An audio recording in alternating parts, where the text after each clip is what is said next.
No, it's okay. Hello, welcome to the Honest Wargamer Age of Sigmar Stat Center with me, Rob, and Owen the Jackson. Hello, Owen, how are you? Hello, Rob. I'm very well. How are you today? Yeah, I did too much of a presenter intro there. Like, it was too keen. I'm going to wind it back a little bit. No, I'm good. Thanks very much. Monday, start of the week, means Stat Center. Always very excited about the start of the week. I get to talk to you, get to do Stat Center. We've got actual stats today. That's the top line buy-in for people to get excited about.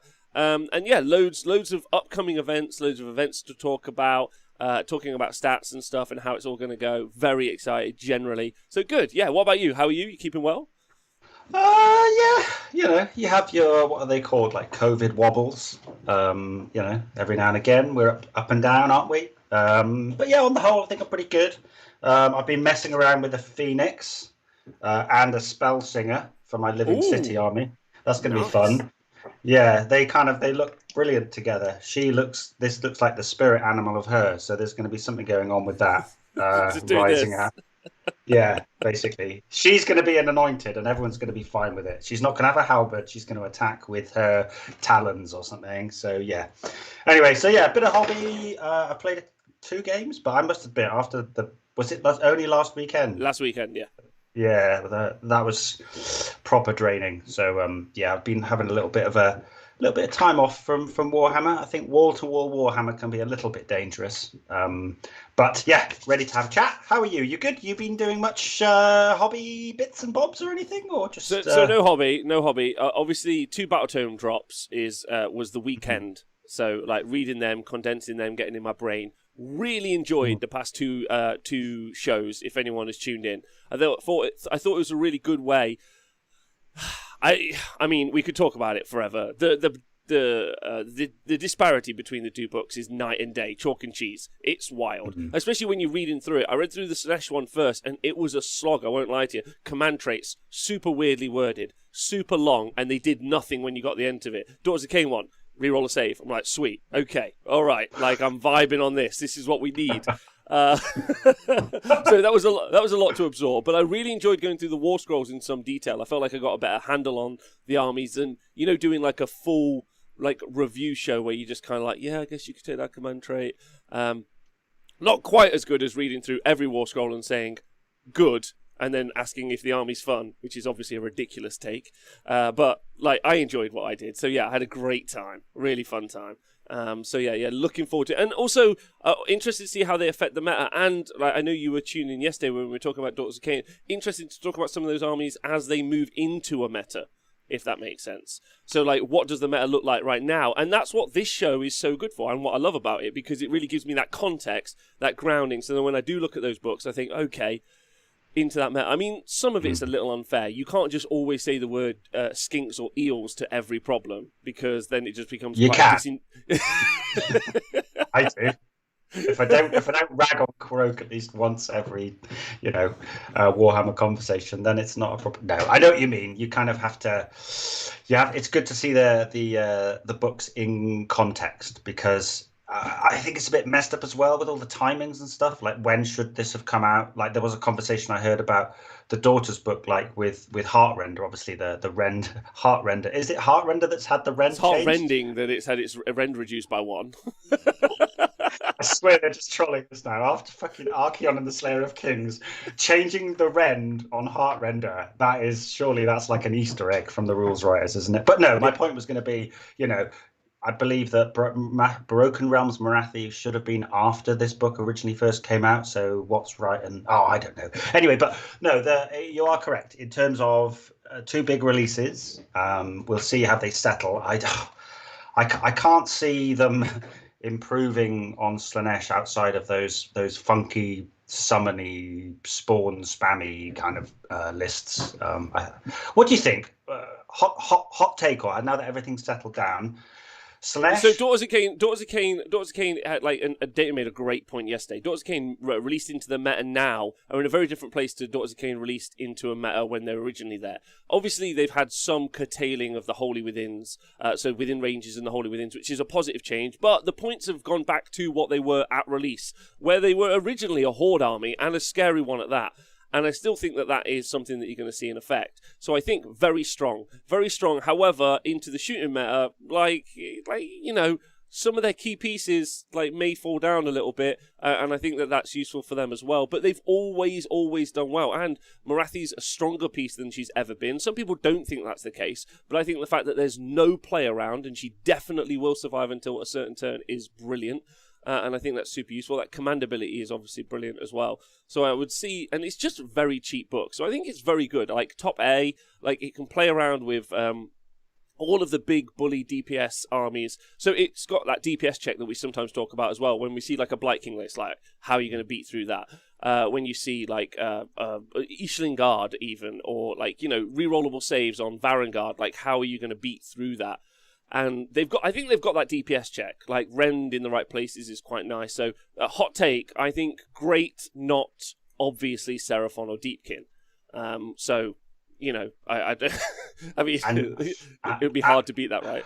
Yeah, I think it's a funny one as well. It's like two books that both come out on the same weekend. And I think one is that nice light touch, which I think some people were upset about. They wanted bigger changes for Daughters of Cain. But I think one is that light touch, which kind of just, it doesn't change the playstyle too much. I mean, come on. Sylvaneth Battle Tome was the thing, right? And I don't want the touch just to be a meme, but it was effectively a gutting of the way that army works. See, in combination with the terrain changes. Whereas, so Daughters seems like a nice light touch. Things moved around, you know, opened up some options. They got proper sub-factions. Slaanesh just seems like this hot potato. Like, they screwed it so badly and upset so many people in the community and made them such a horrible army to play against that I think the reaction and the way that they've changed it, they've gone too far. So it's almost like one's light touch and one's heavy-handed. That's my feel. I don't know. Yeah, and loads of 3D Hexes upset about the Sylvaneth. Crazy Horse saying Ogres and OBR is the same sort of conversation as well. Clearly two books written by two different people, and yeah, you're absolutely right. While very much like we saw with some books, Khorne, I think, is a good example as well, where I think they understood the Khorne book a bit, and then they made that Khorne book more of itself.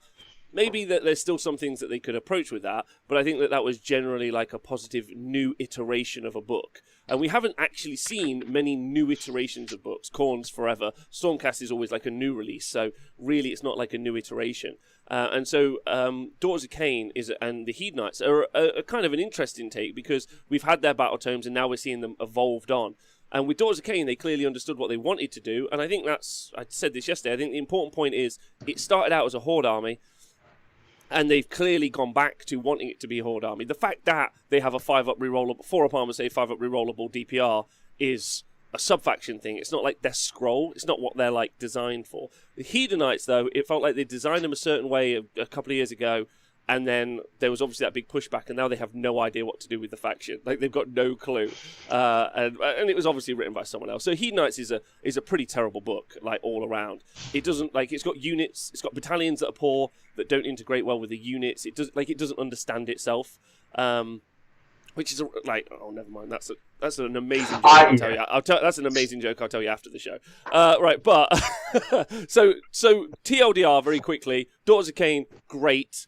Upper A tier, so they're in that good spot, and then you could just throw the Hedonites one currently in the bin. Cut all their points in half, yeah, as in literally half, 50%. Maybe you got a battle tome you could play, but it would still be weird, and you really are just running a cheap army that's rubbish. Does that make sense? I'd just love it if you told me how you really felt, Rob. I really would.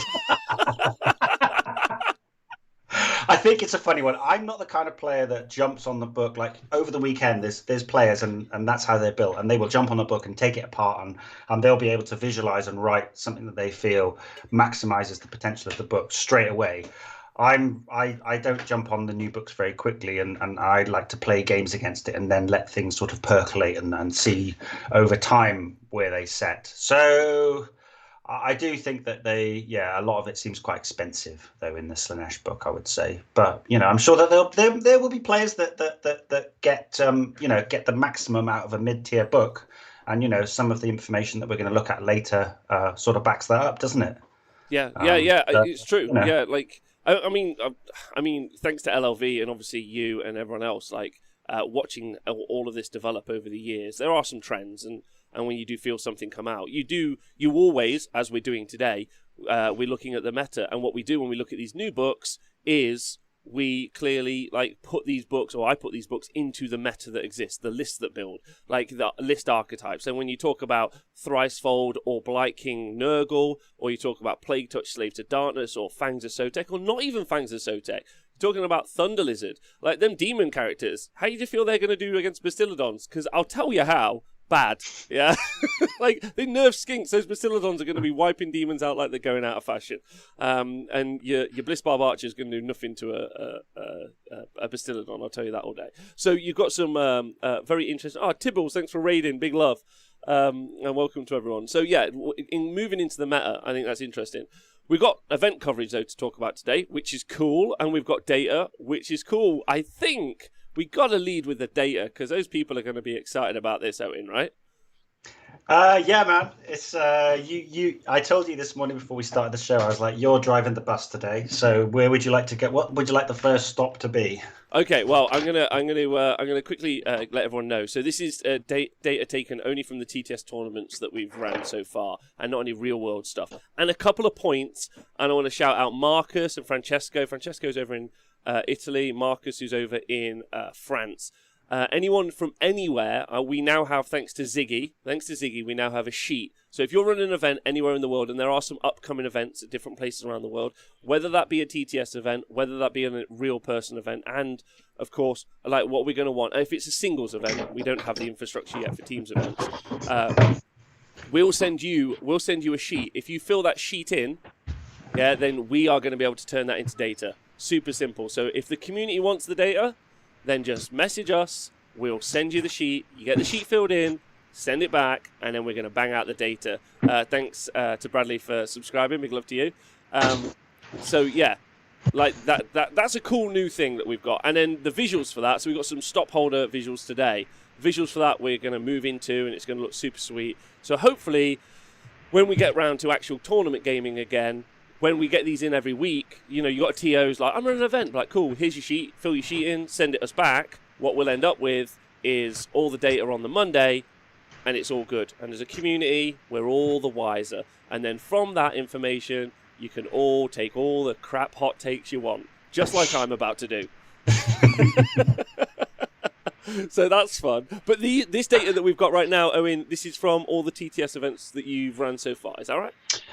Yeah, effectively, it's all of Adam Mumford's TTS events. So he started off being a sort of, Warhammer freedom fighter that he is. He was ahead of the curve pretty early. So there were 3 tournaments that he ran sort of May, June time of 2020. And then it's all the Hammer Time events, and then the big Butcher's Buffet event from that ran. I think that was the start of the year. I can't remember, but yeah, basically it's 11 tournaments over the last 10 months. Okay, so it's not, again, for everyone. Before we get into it, it's obviously not huge volumes of data if you compare it to what LLV would do in the past, obviously, but it gives us some indication of some stuff. And it's worth looking at. And as we get more data in the future, it will make more sense and it will be more valid for everyone at home before anyone has a kickoff. I tell you what, it's better than looking at the top 3s from tournament results, because that means close to fuck all. Like, just from a stats perspective, if anyone's interested. But that's not me saying it. That's the stats guy who rang me and went, "Fucking Rob, this means nothing." And I'm like, okay, you leave me alone. That's not fair. All right, so what I did was, I'll tell you what I did last night, late, and big shout out to Scrivo for this. So we got the information from Owen. Thank you very much, Owen, for doing that, putting that together. And so what we did was I bracketed the results, because I think that's slightly more interesting. Because normally we just, like, you're just reading out numbers.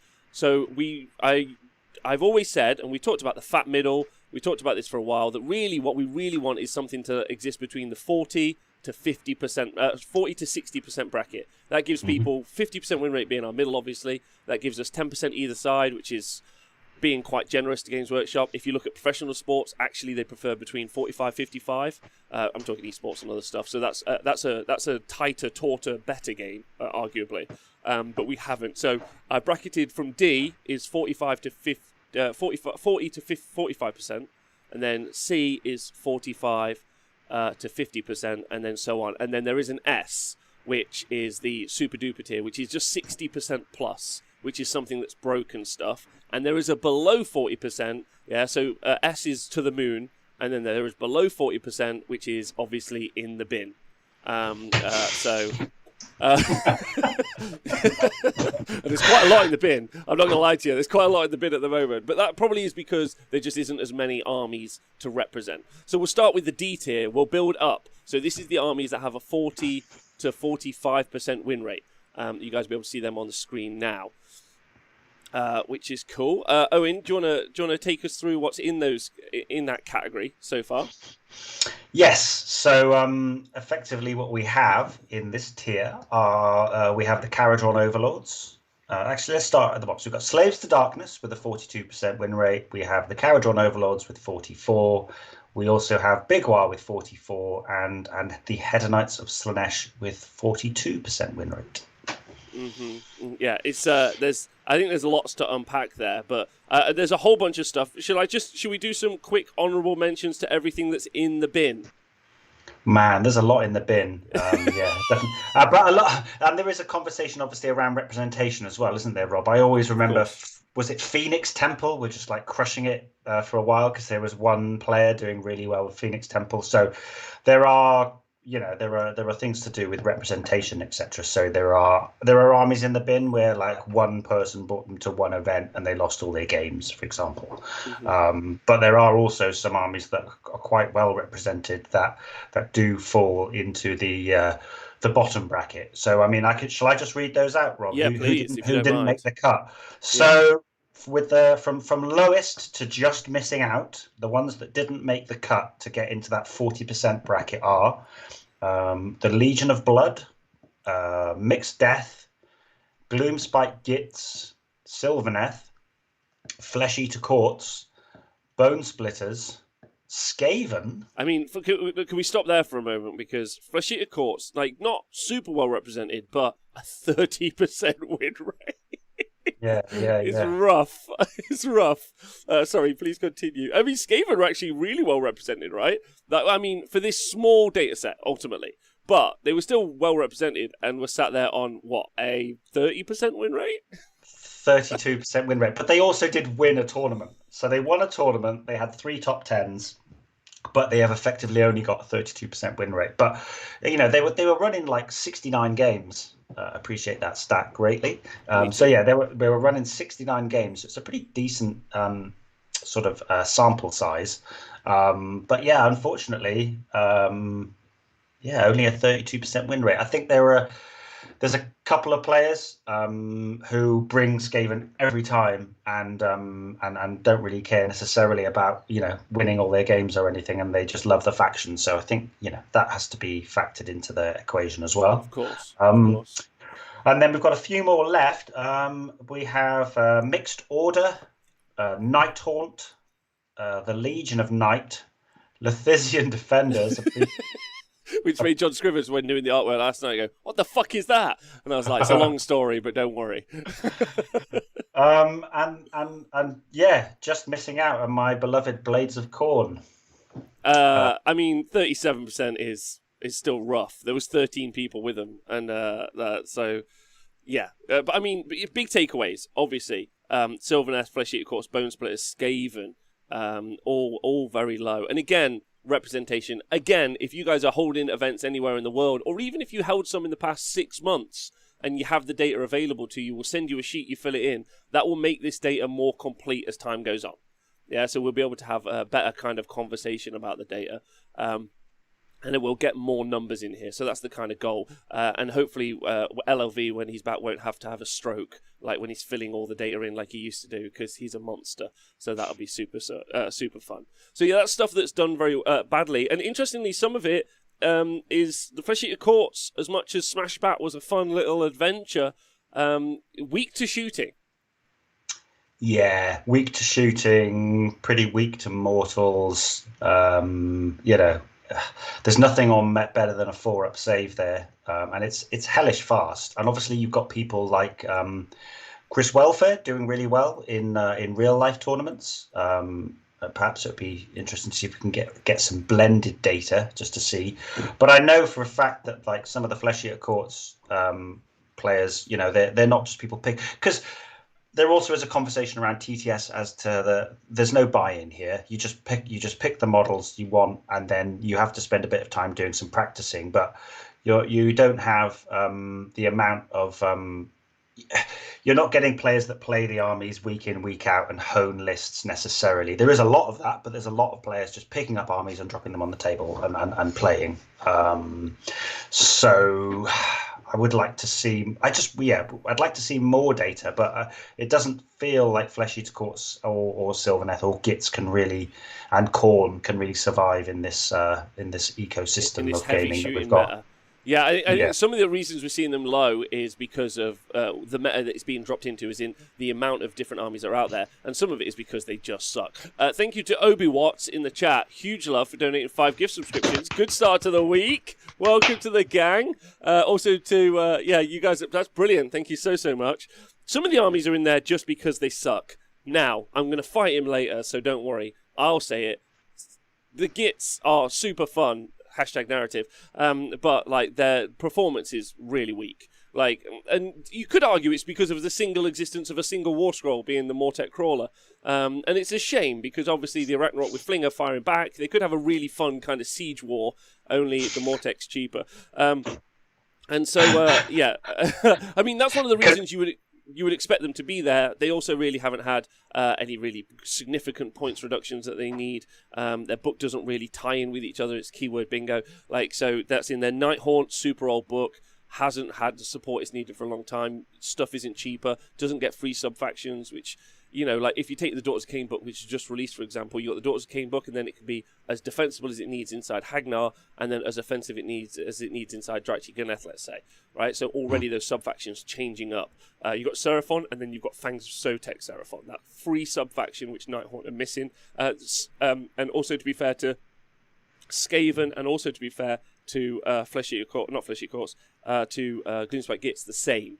So I think that they're generally going to struggle. Sylvaneth was just an abomination of a battle tome upon release, so that's terrible. Needs a full rewrite, ground up, unless you make everything like 25 points, and then maybe you've got some game. I mean, Gits is even sadder in a way because they only had 21 games played throughout those tournaments. So basically, 7 players took them to 1 day events, and they got 4 wins, but 1 player got 3 wins with Jaws of Mork at 1 event. So outside of 1 player, in 6 tournaments, 18 games, Gits only got 1 other win. Yeah, they've got. I mean, I think that Jaws of Mork, and I quite like the Mega Mob. I like the trolls actually. I didn't realize that when you bring the unit back, it can be within 3, not within 9, which is pretty sexy. I didn't realize that. But yeah, so I have seen players trying to make those trolls work.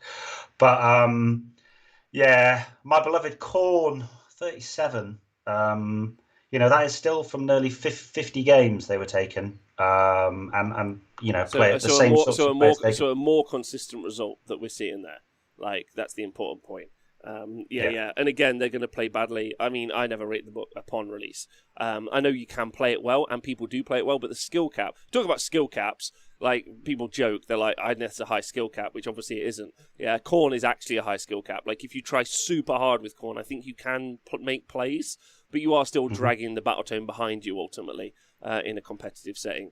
There's 3 top 10s there in the Blades of Khorne data, and they're all mine. I just want to put a pin in that, Rob. Please do, Owen. Also, can we all just give Owen some love because he's here and I love him and he's great.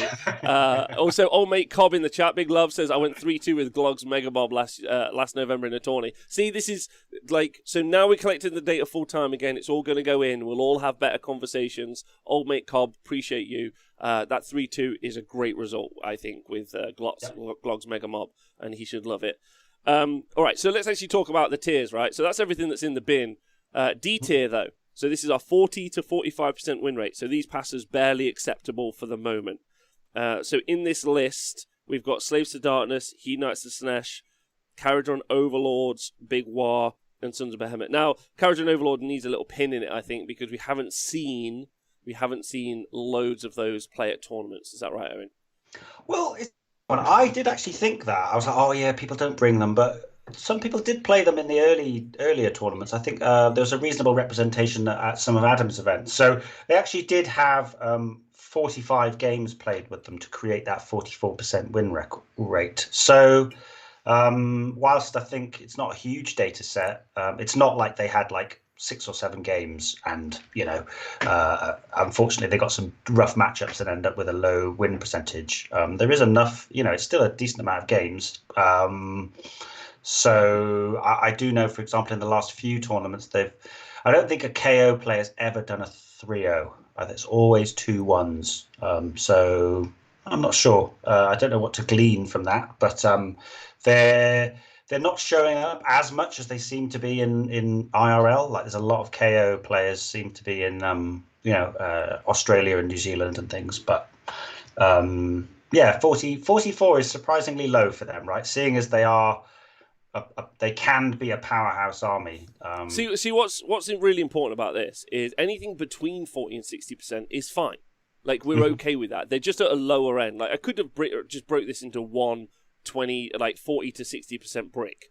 We're just lowering it down a little bit because when we move into C tier, it's not like there's a massive jump. They're just doing 5% better, or in some cases 2% better. So really, it's not that huge. But yeah, they're on the lower end, and I think KO are a really, really strong army. I think one of the interesting elements about Age of Sigmar and any shooting army, especially when it's only shooting, very much like when you have armies that are only combat, is the priority role is a great qualifier. You have a mixed arms force that can do a bit of everything, then really the priority role maybe doesn't overly change everything. But in cases where you have very polarizing lists, a double shooting turn is obviously horrific. A double fighting army is also horrific as well. Like especially into each other, if that makes sense. So being able to shoot at the fighting army twice, and then being able to like hit the shooting army twice in combat, I think is always good. And I think KO are going to be an interesting conversation as next year goes on, and generally as the next few years happen, where I think, this is just a guess, stab in the dark, and any KO players in the world want to push back on or just give me some thoughts on it. I think that they always play well into a double turn but suffer badly into a double turn. Now, you're going to say that's everyone, but that isn't the case with everyone. Some people can mitigate those turns really, really well, especially into whatever they're battling. KO struggle to put screens out. That's an issue, so they struggle against a double turn melee, which means that they get rolled over, which is rough for them in some cases. So I think that there's a really good conversation there, whereas they obviously love shooting twice. So yeah, and I think the one conversation that I've heard, and I don't know 40k at all well, but there seem to be quite a lot of conversations with 40k coverage and 40k chats regarding, okay, I can shoot that guy off the objective, but I need to be on the objective to score the mission. And it's strange that KO, seeing as they really only operate pretty much in 2 phases on the whole, moving and shooting, they perhaps are struck outside of the Iron Sky Attack Squadron, where they can charge 3d6, once if they get out after they get out of the boat at the end of the movement. That issue of, okay, great, well, I've killed everything on the objective, but I'm not doing it in combat, so I'm not there to now cap the points. I think maybe that's part of the dynamic with KO, right? They might have hosed everything off, but they might not be on the objectives enough to score the game. Yeah, that's a really good point, actually. Being able to actually fight a unit off the objective, then hold the objective yourself is quite a key mechanic happening in 40k, and then it not being relatable. It being very relatable to KO, I think that's a really solid point, actually. Every now and again, Rob, you throw enough shit at the wall, something will stick. Well, that's what I think. Again, to shout out Tubbsy from New Zealand, he took that Mornar list and he had a lot more bodies on the board than you have seen from some of the more traditional KO lists that we've seen over the past year and a half, which has been Iron Sky Attack Squadron, like all of that sort of like a load of boats. It's awesome shooting people off. So yeah, that's this is the D tier. Sinesh, 42% just before they get their new book, which is arguably a way worse book. In this commentator's opinion, is a very much worse book. So 42%, I don't see that improving anytime soon. I really don't, Owen. Like that's a Sylvaneth tier book. I want you to, like, in my opinion, like, you just, like, if you halve the points, then maybe it's a viable book. Other than that, like, it's just trash. Like, so I don't think that's getting any better. No offense to the painting meta dudes. Obviously, like, if you love the army, play it and prove me wrong. That's the best bit about this. You prove me wrong, I'll tell you, hey, this guy proved me wrong. How brilliant is that? Yeah, I'm all for you. I'm rooting for every faction. I want you to know that. Mainly Legion of Asgore, but that's a different convo. Oh, damn, I knew there was somebody missing from the stats.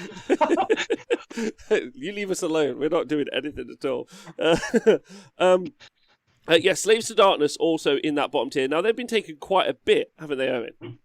Yeah, very much so. They're probably skimming over the spreadsheet I've got in front of me. They're probably up there in the top 10 represented factions. They have actually won 2 events, the Slaves to Darkness, but their overall win percentage isn't great. I think you've seen some Archeon builds, and obviously that Knights of the Empty Throne build's been doing really well. But yeah, people taking there's been all sorts of different lists taken, and overall they've settled on that 42.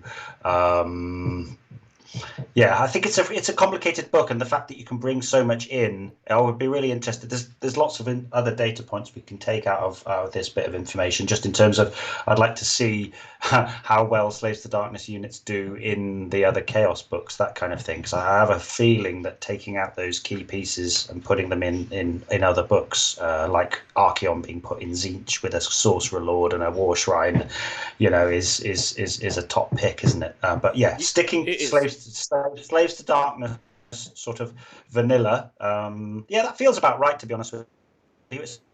One of the things I really like about Slaves. One of the really things I like about this Slaves to Darkness stat is we're going to be able to have a conversation which I haven't been able to have for a while, ever since we stopped doing the stats a year ago, almost to the day, pretty much. So that's pretty cool. Is that the Slaves to Darkness represent an army where the stats are super important for a bunch of reasons, because Mandollies makes the point in the chat about armies that don't perform very well generally or on average. So Slaves to Darkness have a 42% win rate right now on average. However, some people will take out a tournament with them. We did have loads of examples of that last time. Probably the biggest example was the Cities of Sigmar lists, where you always see a lot of Cities of Sigmar lists played, but there was a couple of builds that would go, specifically one build really, that would end up going 5-0 and taking out a tournament. We saw also that with the Beasts of Chaos way back in the day, where you would see one build only ever podium for Beasts of Chaos, and everything else was just pretty low win percentage ultimately. So that's one of those interesting conversations where when you have a higher and higher win percentage, normally you get a book that's got loads of different builds.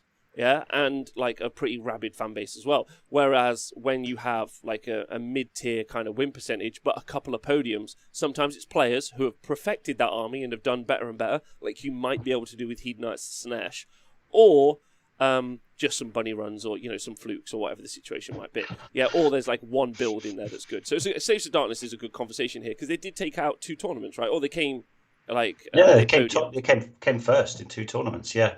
One of them was a Nurgle marked Archeon build, and I don't know the other one off the top of my head, but yeah, it's super strong.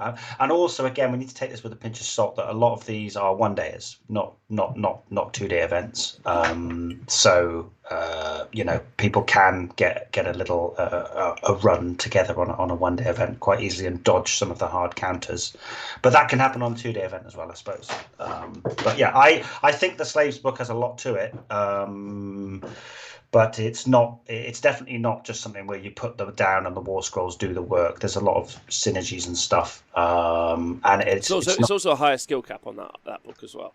The reason I say that is because there's a lot of like Holy Withins. So, in order to play those Holy Withins, so you've got a buff, and it's Holy Within 12 inches of a character. You've got to get that character in the right place. Normally, they're on foot. Charging is such an important part of this game, but you don't. Well, you sometimes you think, and that's one of those skills that you develop, which is I need to have my unit there. My character has been paid for in this list to produce this buff. It needs to also be there at the same time. How am I going to orchestrate that while also keeping that character alive?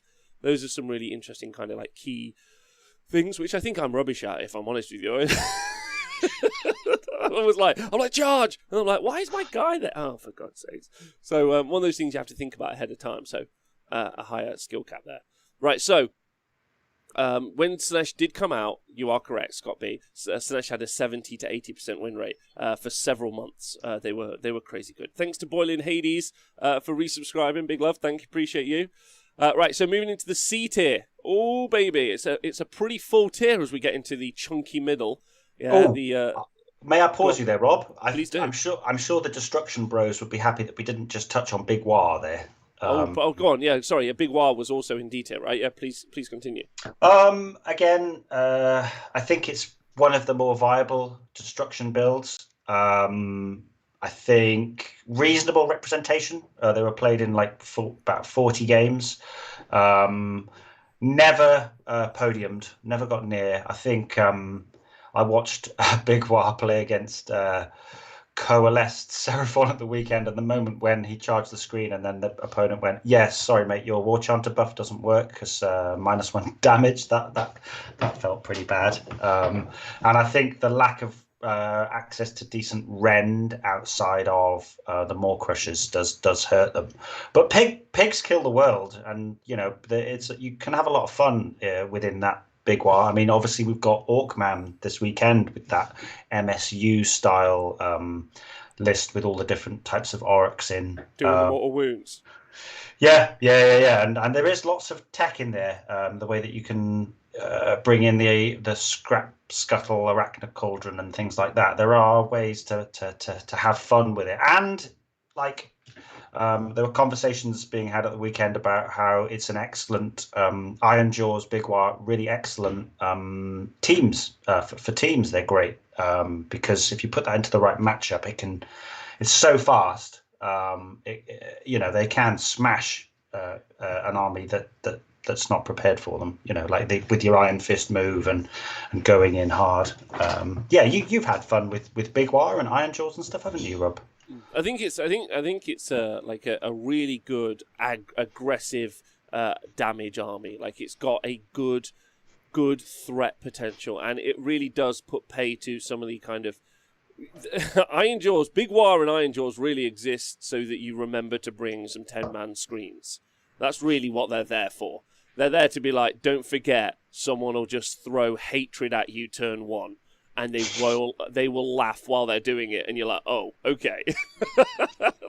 So they're and like you say, they've got some really key pieces. I mean, the War Chanter is a key buff piece, very snipeable in the wrong situations, and it's a force multiplier. Sorry. So it's super important to have the War Chanter on the board, and I'm sure we've seen that removed a few times, and that's caused some losses ultimately.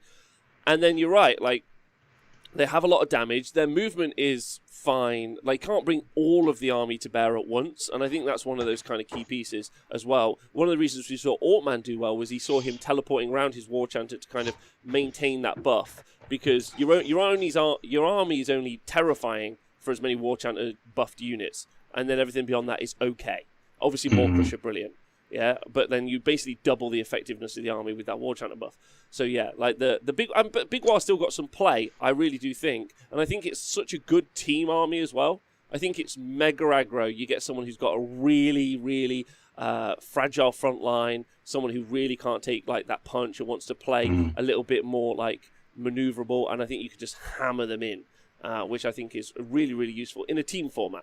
And I still think it's a viable. I still think you could probably go 5-0 with a Big Waaagh right now. I know those stats don't say it, but I think that's the case. So they might be in the D tier, but not for long. Not for long.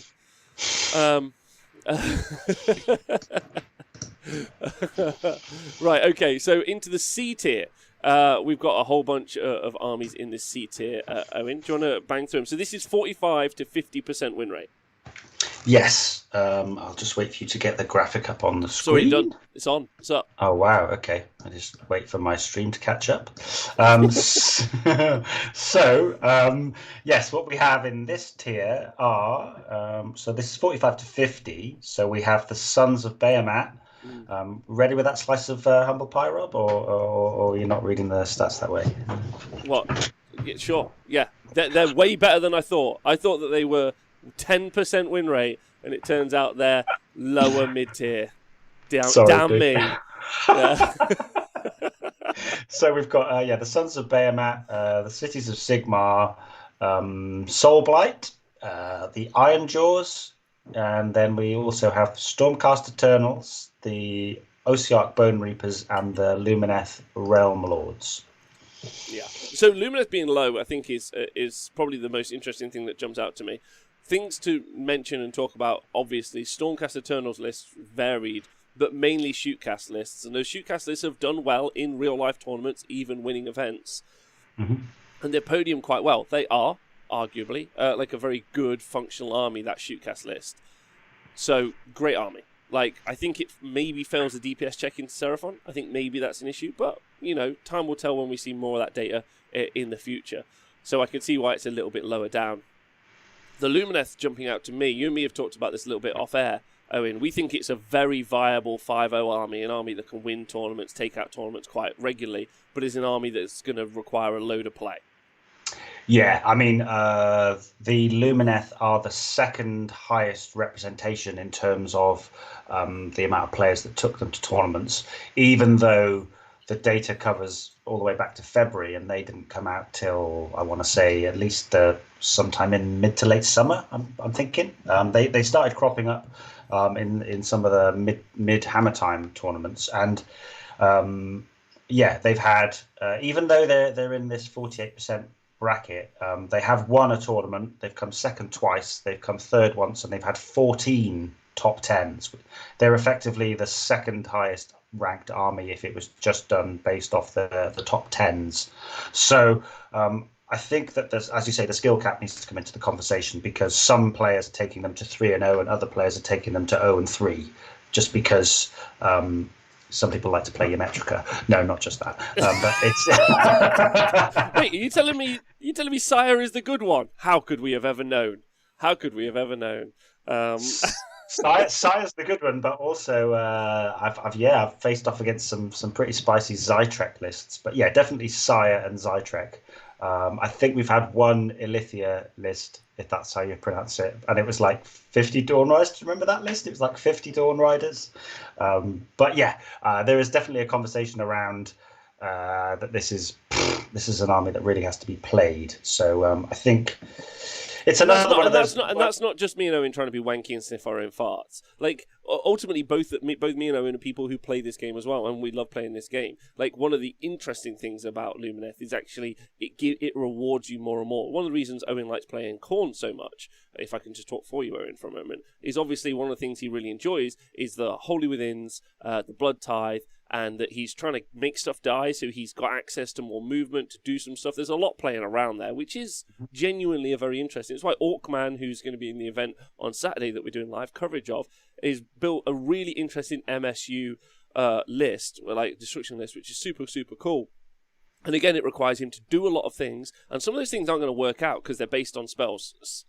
Casting Great Big Green, Hand of Gork, casting like Arachna Cauldron. Those things aren't skill based. Like, those are, but being able to think to do them is obviously that skill based. And I think that that's true also for the Lumineth. Lumineth, because they're all wizards, they've all got spells, have got loads of options outside, obviously, of doing a Technado for what you're going to do. And I think you can make that mistake a lot. I think you can play Lumineth wrong a lot of the time because you've ultimately got loads and loads of options with what to do. And so I think as players get better and better with Lumineth, not Archie, love you Archie forever, yeah, then that's just a me and Archie diss. I'm hoping for some shit on Twitter later. That's just for me. Right, that's your Lumineth look lovely, by the way, Archie. They like, you're going to be able to play them better and better, and I think that is going to be, that's a good book in my mind, like, where you do have loads of options. I do think they obviously need to be faster in a tournament setting as well, because I mean, if I was playing this like with an Shudder's narrative fella, like, this would take 18 weeks to be like, oh, maybe I'll cast maybe Dawn of Light. Oh God, like yeah, the procrastination phase is definitely real, and I think that maybe that's why some people sort of got put off it.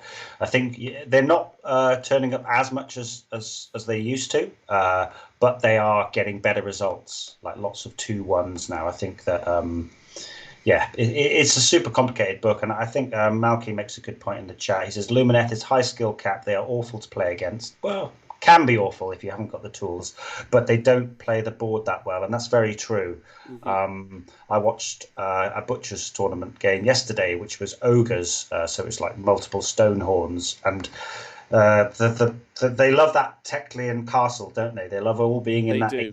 Especially if they take tech lists. I have seen non-tech list lists with who castle in a similar way, but yeah, they want to sort of soak up the hit. They often get pinned in early and then break out. And then I do see Techless winning a lot of games in the late game, especially like watching like Scorched Earth, him with his double move, going and burning objectives. And the Dawn Riders are super important, obviously, to win the mission, to get on those points in the late game. You almost always see 5 Dawn Riders in the list. You don't normally see more, but you almost always see 5, and I think that's really telling. Also, the kind of we've done shows before where we've talked about 80 Sentinels, but generally we're seeing less Sentinels, more Wardens in lists, which I think is quite interesting as well. I just want to jump to a question quickly on the chat.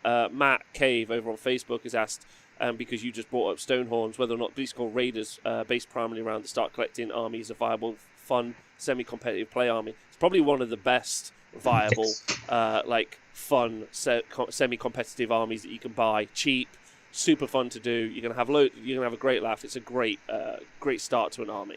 So I just thought I'd answer that for maybe a new fella. Is there anything else out of the C tier that jumped out at you, Owen? Again, just to give some people, because obviously there's like, Soulblighter in there, and Iron Jaws and the Sons. Sons of Bahamut, they had quite a bit of take up at the start. It was a bit like quite a few people. Let's see what I can do with these. They've got a reasonable representation, but certainly like Iron Jaws. And the Soulblight results, they're only based off 15 games each. 4 people brought them to some tournaments, so you have to sort of take that with a pinch of salt. Those ones, and obviously Soulblight is going to be sort of going away soon. I still think, even though Iron Jaws are above here, Big Waaagh, you had, let me check, 39 games for the Big Waaagh and only 15 games for the Iron Jaws, and there's only a couple of points in it. So I think that for me personally, that would say that the Big Waaagh is probably the more competitive build. Cities is a big one there. Cities of Sigmar, really, really popular. We're talking about 84 games in this data, but only ever 2 podiums, 2 third places. So a lot of love for the Cities of Sigmar, and they really do strike me as an excellent 3-2, 4-1 army. They've got some insanely good shooting units, and obviously they have that Soul Screen Bridge combo. But I think there's, I'm not really sure how I feel about Cities. Obviously, you've got Marcus at the weekend, who did really well with his Living City. And there's so much love for that book, because obviously a lot of the units do hark back to the old world. But it does lose. Yeah, they seem to lose a lot. I don't have huge amounts of insight on the cities, so but I would have expected well, them to be a little bit higher. I must say, I would have expected them to be a little bit higher. I think it's because generally the cities builds are so varied. Like, everyone is still trying something. Like, the thing about the Lumineth is, for competitive play at least, like the Cow Mountain Men are great. Don't get me wrong. They feature in some lists, they're fine.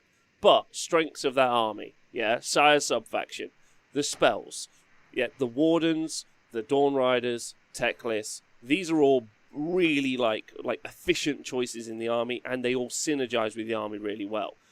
Cities is basically 5 army books, really. Like, they play so very differently. Like, are you going magic heavy? Are you going shooting heavy? Like, how important is that to you? Are you using dispossessed? Like, what's your plan? So, making some of those work, and of course we talk about Phoenix Guard, and and we've seen Philip do so well with those Phoenix Guard. That -1 to wound bubble coming from the Anointed on Frostheart Phoenix is also really important for winning those games. But I do feel like matchup dependent is also a kind of key piece for some of those, because you can unlike, let's say, KO, with KO you can take some combat. You can't really take loads and loads of combat. Whereas if you go Cities of Sigmar, you can just, like, you're like, oh, maybe I'll just put 180 points of gyrocopters in case I come up against a horde. But maybe what you're really doing is you're cutting your own throat because you're trying to achieve a certain goal with the army as a whole. So I think that's interesting. I would probably see that. If we had more data, I'd probably see that push more towards... Would I see it? No, that's probably about right. That's fine. Like, that's fine. I don't think that's bad. Malky in the chat actually does put a pin right in it. Certainly on one of the units, he's saying Cities of Sigmar would be in the dumpster without Phoenix Guard and Iron Drakes, I feel. Definitely the Phoenix Guard are the prevalent unit to make things competitive. The two podiums of both Hammerhall lists, Darren Watson and Philip Kartiev, with Hammerhall, and they're spamming Phoenix Guard in that. I think Darren had 90 at the one event he came to. So I do think that if you want to be successful with cities, then Phoenix Guard have to factor into that. Iron Drakes, I think Iron Drakes rely on the bridge because they don't really like moving with their 4-inch move. They need to be teleported and dropped somewhere to shoot. Yeah, stuff. but you can put them in Tempestar, which gives you plus to move. Then on first turn, then you can run, and then you can run and shoot. So you can sit up very defensively in the mid board, but you have to do that. So you take all of the dispossess. So you maybe take some Iron Breakers, maybe you take some Iron Drakes. You run into the mid board, and then you're like, cool. Unfortunately, if there's something that can hammer you in the mid board, like something that can push through you, then you're in a tough spot. Like, and being able, like, and guaranteeing you can do that over 3 to 5 games, I guess there's some issues there. But I still think that they're really good. I still think that they've got play, and I think it's fun. I also think Cities of Sigmar is one of those armies, like we're seeing in the chat, that people just pick up on TTS because they're like, this would be cool to try this out. Like, I've always wanted a Cities of Sigmar's army. Everyone wants to design a Cities of Sigmar army. I'm pretty certain. Even if it's like, I want a Chaos City army. Everyone's got some sort of madcap idea where they want some Wood Elves in an army, or they want some Dispossessed, or they just want some regular humans like Barry and Jim, and they're just off to war. Everyone wants a Cities of Sigmar army. So I think that's one of the reasons we see them played in that kind of mid-range. I don't think there's anything else from the C tier that needs talking about much, is there? Just my Ossiarch Bone Reapers, another army I play, and I really like them. They're often seen or thought to be, I always find, I mean, obviously Petrifex Elite pre-change was incredibly obnoxious. I loved playing it, and it was super strong, but I do appreciate that did make them a real top-tier army.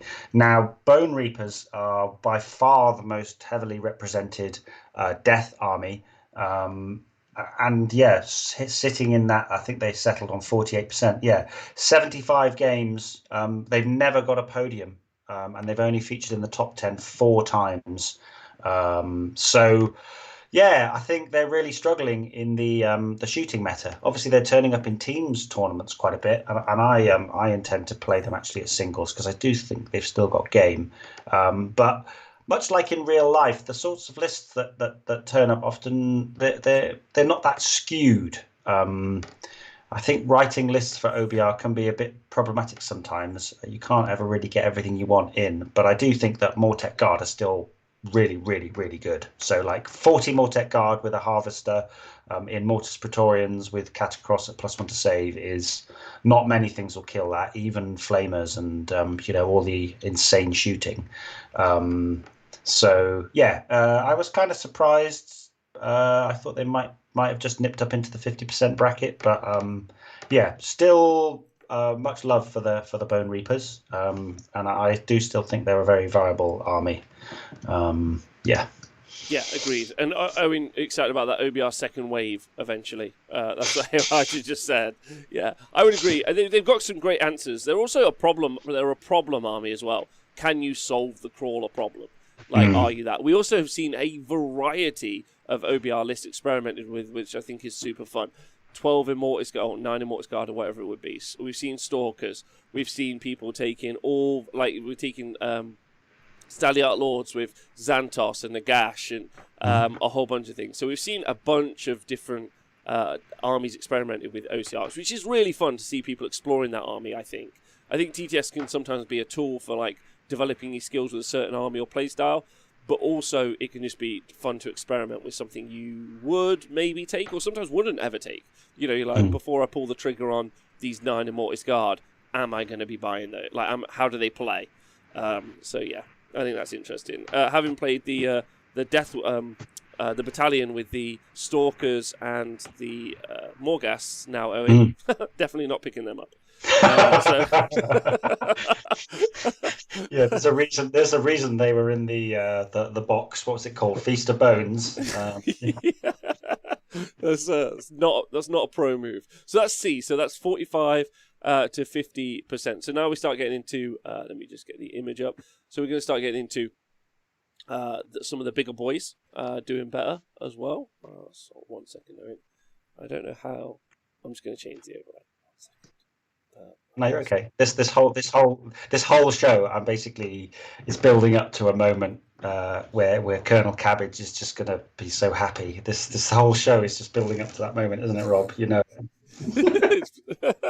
Right. So into the B tier. So this is a 50 to 55% win rate. Hold on 1 second. Okay, so there you go. You guys can see it on the screen now. Congratulations. So Fire Slayers, 54% win rate. They're at the top of that bracket. Disciples of Tzeentch, 53% win rate. Ogre More Tribes, 52. Maggot King Nurgle, 50. And Mixed Destruction, 50. Put a pin in Mixed Destruction. That's a weird one. We'll just pretend that's not there. Nurgle is fine. Like this is just like the last bracket. Important to note on the last bracket that's fine. 45 to 50% win rate. Super cool. This is where we want every army to be in this bracket. So they're on the lower end of that bracket. These guys now on the higher end of this bracket. Ogre More Tribes. Loads of people asking, is that a good start collecting box to take? Of course it is. The things you get in the start collecting box feature in that list almost all the time. Yulbad. You just ever say that in any sort of like Ogre More Tribes chat anyway. You say you're bad and they'll go, yeah, and then they'll send you a picture of their dinner. Yeah, it's spot on. It's exactly what you want, right? And they're quite well represented as well, Owen, right? The ogres, yeah, people love ogres. I think it's a great starter army in real life, and it's a great starter army on TTS. You know, you put down your monster trucks and your lads on sort of, I don't know what a Mournfang is. Is it a pig? Is it a walrus? Is it a sort of combination of the two? But yeah, either way, without rambling and taking us off too much of a detour, More Tribes are excellent. Again, 69 games have been played with Ogre More Tribes, so appreciate that. Well done. Yeah, they've won an event. I believe that was Pask, a well-known player of Ogres. He won one of the Hammer Times, and they've podiumed 4 times. It's great. Yeah, impact hits, 6-inch pile-in, boom. Yulbad, lots of mortals. They're good fun. They're fast. They're hitty. I think if you wanted to get somebody excited about playing Age of Sigmar, giving them a Yulbad Ogre More Tribes list to have a mess around with is not a bad idea, is it, Rob? No, not at all. Not at all. I think probably one of the better armies to give someone. You can understand the mechanics. Oh, thanks to the Tom Layton himself for resubscribing. What a lovely fella. Yeah, one of the best armies I think you can give to a new player, ultimately. They're fun. They seem to engage. Even if you get shot at, they're quite survivable. Yeah, which is kind of nice. Mournfang slap a bit better than I ever gave them credit for, if I'm 100% honest. They do a bit better than I ever gave them credit for, so that's nice. And it's a fun army as well. Like, so I think Ogre More Tribes sit in this really nice place. I think, actually, even into heavy shooting, because they're so aggressively fast, they're a great DPS check. And really, they just swamp you. They're a blizzard. That's how they play. They're just a big snowball rolling down the hill. Yeah, and they either get you or they don't. Right? Yeah. Like, but it's a really good play style for the players who want to pick them up. It's a good play style. It's a good play style for the game as well. Like I've said, some of those more delicate, intricate armies that want to move around and play, these things really disrupt that, which I think is super good. Archie! So happy he's in here, but he's missed the burn, so he's going to have to listen at some point in the last hour. One thing to note on ogres as well is obviously Stuart Iron Guts McCowan was playing. There is viability outside. Yes, of course. Also, on that note, he has managed to either get commissioned or source some wonderful 3D sort of Gutbusters models. So there's Iron Guts, Gluttons, all those lads. They've got proper models on TTS now, which don't fall over all the time. I mean, I remember your breakfast battle when you were trying to basically make a single lead belcher stand up for about 20 minutes. So yeah, the ogres are going to be even faster to play now. So yeah. But yeah, back to the lists. Definitely, yes. It's not just those Stonehorn lists. Obviously, Stuart's been playing some interesting ones. We had a 300 Noblar list played, so didn't we? Yeah, it is just the Stonehorn list, and then there's Stuart, and then one time is it Pass? Pass went mental with 300 Noblar. So no, it is just the Stonehorns, and then there's also Stuart, his own meta unto himself. He just walks around and plants grow out of the ground, not really sure what he's doing. And then there's a mentalist who lives in Australia, which is not a surprise to anyone, and he takes 300 tiny fellas who throw trash. So that's, and how did it go? Badly. Yeah, is the answer. Pretty badly. Here's yeah. 2-hour deployment phase with trying to get all those guys to fit inside, shifting objectives box, and then lose in 20 minutes. No, I think he had a great time doing it. Yeah. So, but yes. So yeah, ogres. I think, as I say, brilliant on the real table or on TTS. Mixed destruction. Somebody was like, "What's going on with mixed destruction?"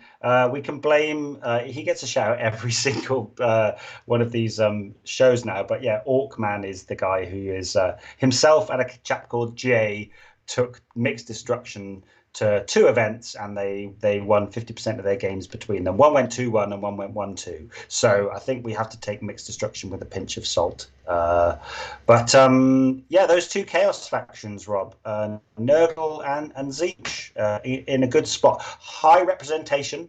For example, let's have a quick look. Nurgle, they got 10 top 10s. They came 3rd twice and second once. So they're the bridesmaid of chaos there a little bit, Nurgle. But yeah, taken by a lot of players. Thricefold and the Blight Kings were the prevalent builds there. And then Tzeentch just above them, not quite top chaos though. We'll come back to that in a little bit. But yeah, heavily represented Tzeentch up there in the top 5 for representation. 9 top 10s, 3 seconds. They haven't taken out an event yet. But yeah, that's seen as a very strong book, and loads, probably them outside of some of the ones we're going to talk about in a bit. Real variety of builds. Obviously we've joked about ogres there a bit, but sort of Blood Gullet and Boulderhead with lots of Stonehorns with a thing. Tzeentch, all sorts. Host Arcanum, Host Duplicitous. So many different, Archeon going in there, people spamming loads of horrors, people leaning into bits of mortal builds, summoning builds. I think there's loads of ways to play Tzeentch because you've got cheater dice. So, you have your strat and the way you want to play, and then you've got an automatic way of enacting parts of that strat, right? Which must be, it's a nice little sort of comfort blanket that you've got there. Yeah, it's a knowing you can do a thing, which is so important. Which is why like there's obviously always a great conversation about synergies, right? Of course, like the spells are the hardest synergy to achieve. Command abilities require you to have that resource, and that's super important as well. And then prayers are more reliable. Abilities that just happen, obviously, the most reliable and the ones that you need. So. Building into an army that can just decide to do a thing. I think also one of the reasons you see so many builds is because they have different ways to play. I'm going to make you not retreat. That's my way to play. I'm going to make all my shooting better. That's another way to play. I'm going to be aggressive with flying units. That's another way to play. They have varieties. Their sub-factions really open them up. Very much like we've seen with Daughters of Cain and also with Seraphon. Their sub-factions do more for making their army more varied. So it's just a well put together book, ignoring cheater dice, of course, and also maybe some points values. They've given themselves some options, which I actually think that's a real positive. I'd like to see that more. I'd like to see these books opened up, which really kind of points us towards Fireslayers, where that's the opposite, where their entire book is built one way and one way only. It plays one style and it does one thing. So, like, and it's Hearthguard Berserkers. And it's Hermdar and it's Fight Twice. And you ultimately, like, they do have a shooting unit, but they don't have anything inside that book that really benefits that shooting unit enough. And so building a viable shooting army out of that, you can add shooting into this army. Like, but if you look at like the environment of the book, it's hard for them to make those shooting units come to bear. Very much like the Magma Dross, we've seen that talked about in the chat a moment ago. The Magma Dross ultimately provide a support piece to your killing objective supporting unit. They don't do what a Gawking on Terrorgeist does, or a Maw Crusher does, where they're these singular missiles that will go out and achieve a role. They're not bully pieces. They're not designed to be bully pieces. They're support pieces, and that's it. And so you only really want so many support monsters in your army, because like a Stonehorn's a good example. Stonehorn and Magma Dross are antitheses of each other, where Stonehorn's just going to run off and smash, and that's what he does, and that's how the army plays, and that's super useful for how the army's going to go. The Magma Droth is just going to guard. The Hearthguard Berserkers are going to do all the heavy lifting. And once you know that, that's how you build the army. That 54% win rate, important by the way, on TTS, because last time we did these stats last year, Fire Slayers who've had no change, were sat on like a 62% win rate. That is a book that if it doesn't get any points changes, will go nowhere. That will always do well, because it's the best combat army in the game. And as soon as you try to play it, it will beat you to like snot. However, there has been a change since Marathi, the Broken Realms book, where we have seen the Sharks and their Restorius net launchers be able to make them not pile in, and that's pretty tough for the Fire Slayer forces.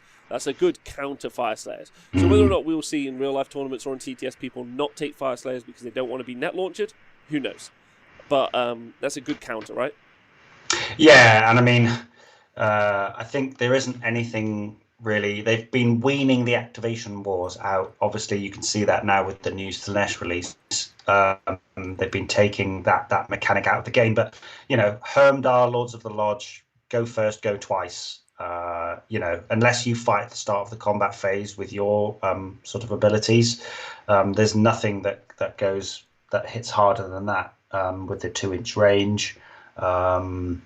Yeah, it is a really interesting to go from Tzeentch to Fire Slayers, because you have gone from a book with you know, really good internal balance to something that has pretty bad internal balance. You're right on those. The only reason people put those Magma Droths in is so that you have more mobility on your -1 to wound bubble on your Rune Father. I'm pretty sure that's the way it works. But then he's harder to hide behind the firewall. So that Hermdar Lords of the Lodge build pops up all the time. Some people have been trying to make, I believe it's Lofnir, where you get the most out of the shooters. So, you know, you take a Rune Smiter and a big block of 30 and they get extra damage against monsters, and there's quite a lot of monsters around at the moment. You know, I have seen that do work. I think pretty sure at Crimbobo, Andy Hughes took that in a doubles tournament. He took that half of it and it was just horrible. But yeah, all the lists that are turning up, apart from John Cately, who's just like a solo warrior who runs, what's the one? Vorstag. There's some Vorstag builds in there, the ones where they're all super fast, but then they don't fight first. So it's a bit rough. But yeah. I want to qualify my Tzeentch statement earlier about the internal balance, of course, apart from Arcanite and Zangor. It's a good point. Nurgle, we've seen a couple of different builds. Obviously, Blight King spam, that's a thing. Also, Thricefold list, that's a thing. And I think it's a good thing that it's in there as well. So all positives there, Owen. Let's go on to the A tier. Oh, drum roll, ladies and gentlemen. There are 3 armies in A tier. These have got a 55 to 60% win rate. There you go. Legion of Chaos Ascendant. Beasts of Chaos and Daughters of Cain. Right, so to the moon, baby. Is cabbage on the floor? Where is he? Oh, there he is. Yeah, he's off. All right, yeah. This is. I don't want to be rude to our Beasts of Chaos player, Blagan, Cabbage, all of you. You're doing so well, but of course, you do have to talk about that. It's not super well represented at the in the faction. 7 players, Owen. Maximum player base is Seraphon, who have 50 players. So only 7. Okay, to be fair. But those 7 still, doing the work. 7 heroes. 7 absolute GOAT legends. I think this does cut to the core of that idea of, good players wanting to take armies that aren't considered to be good and trying to eke every possible grain of potential out of the battle tome. You see it in real life in Australia as well. Is it Joel McGrath over in Australia always does well with Beasts of Chaos, and they can put a lot of crap on the board and they do play the missions well. It's just everything dies. But I'm not going to try and deep dive on beasts because there's much better players. Just to be fair to everyone, I think it's an aberrant stat, and in a real world they'd be at a 40% win rate is where I think that they'd be. However, I will say that it's nice for them. They got their new Slangor War Scroll, which is pretty much on par with the rest of their fucking book. Ultimately, which I think is fun. Reasons as to why I think they might do good. People underestimate them. How's that? you play against them, you think, oh my god, this is going to be an easy one for me. Oh wow, I'm -1 save because of the. Oh no, I made a huge mistake here. This is terrible.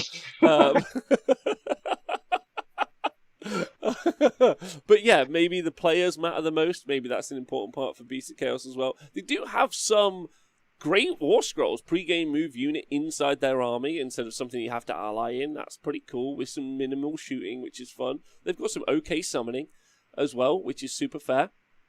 They've got some alright spells, not you Dragon Ogres, and they've got some, like you say, they've got the key component for winning games of Age of Sigmar, which is bodies on the board. And so I feel like that they are mega gargants, but small. What they do is, they flood the board, and then they're like, can you kill me? And that's the end of the conversation. That's all they do. They go, we're going to stand here like goats having a party, and we're either going to survive long enough and win, or we're dead. And so they're mega gargants, but you have to paint 200 boys. There's a lot of threat saturation, and there's nothing more annoying than a fucking Tuskor chariot just popping up on your backfield with a re-rollable charge and a 4-up save that's going to just tag and annoy you. And yeah, it's like you're just constantly dealing with all these little bits of goat everywhere, and then suddenly the game's over and you've lost. You're like, shit, I'm killing everything. I'm just not killing it in the right places. But yeah, I think, I did get a couple of messages. Darren Blagan messaged me going, bloody going to get my Zangor Enlightened nerfed again. All my points are going to go up now. Nobody watches this anyway, so it doesn't matter. There's only the 200 or so people watching. Yeah. Don't tell anyone. Don't tell anyone, lads. Let's keep it just between us. That's the important point. Don't play what's best. Play what you like. Can I also just thank Will Porter for joining Patreon, and everyone who listens to the Honest Wargaming Patreon. Thank you to you. Big love. Thanks, Will Porter. That's super awesome of you. You're great. Sorry, Owen. What are you going to say? I was just going to say, I think the same thing can be said of the Legion of Chaos Ascendant. It was excellent, but most of the results, because of the time period that these were recorded in, a lot of them came in the early part before the Gaunt Summoner got nerfed. So I remember we played a breakfast battle, Rob, and you were gleefully rolling 10 on 3 dice and getting 10 free. It used to be 10 free pinks, didn't it? Each turn. Each turn. Yeah, and so you had two Gaunt Summoners on against 2 demons. You could just have another 2 free 10s. So you start off with 30 free Prink Horrors turn 1.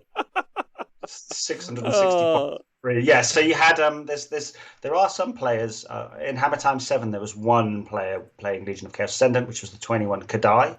But early doors, you had players such as Antu from Finland doing well with Legion of Chaos Ascendant. You had quite a few good players picked them up and eked a lot of good results out of them. They got second place once, and they came in the top 10 6 times. But they very much have sort of tailed off in the same way as Lumineth have had real uptake in the last 6 months. Legion of Chaos Ascendant have tailed off. So I think that the 55% needs to be taken with a pinch of salt. But even so, people have been having a lot of fun, and there's a lot of variety in that book, isn't there? So many.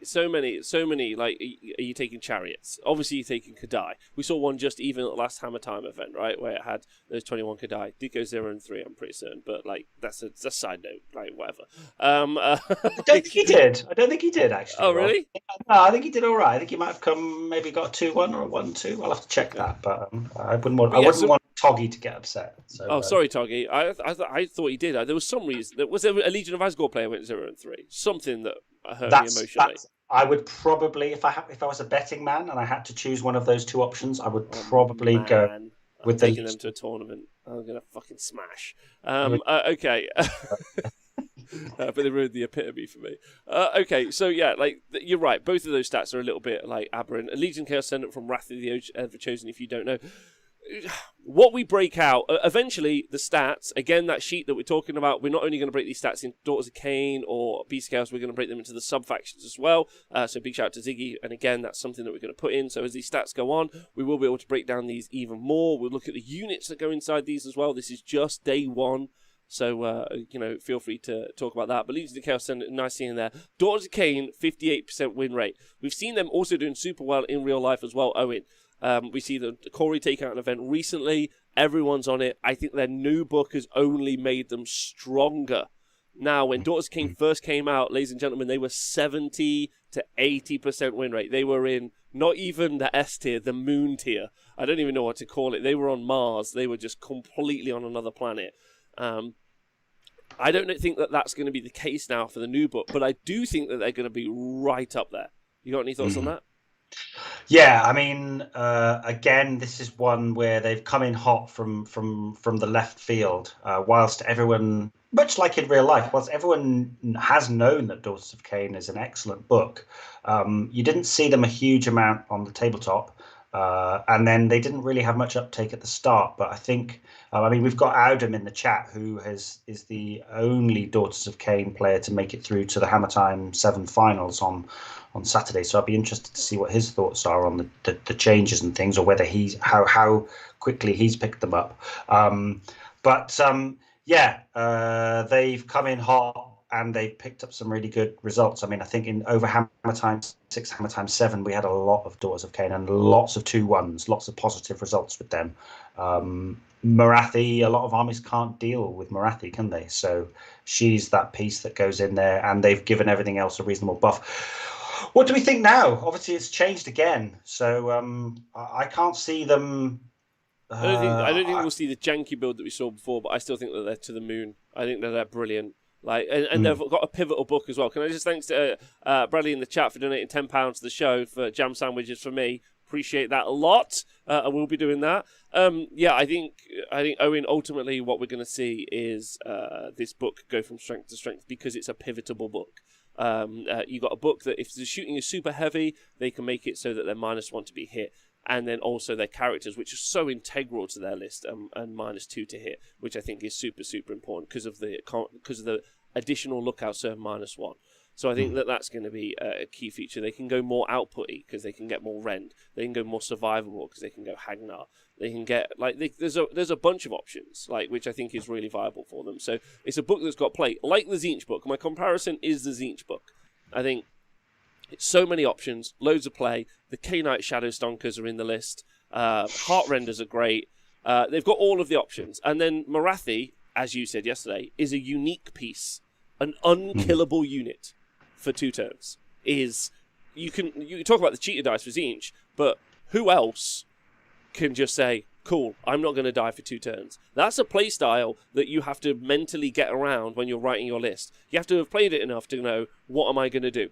What am I going to do with these two actually unkillable models for 2 turns? And that really kind of changes the shape of the game, I think, especially if you don't engage early turn 1. Because then your opponent's because your opponent's under a gun to put pressure onto those to Morathi. So I think this book's going to go from strength to strength.